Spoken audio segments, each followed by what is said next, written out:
In this video, I will show you how to fix the ptcl app not working or not opening problem. Just follow these simple steps. First, check your internet connection. Make sure your Wi-Fi or mobile data is working properly. Now turn on airplane mode for 5 to 6 seconds, then turn it off again. After that, try to open the app. Now open your mobile settings.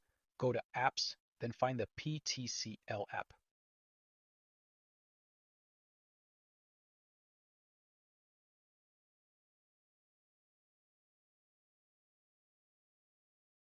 Open it and click on Force Stop. After that, open the app again.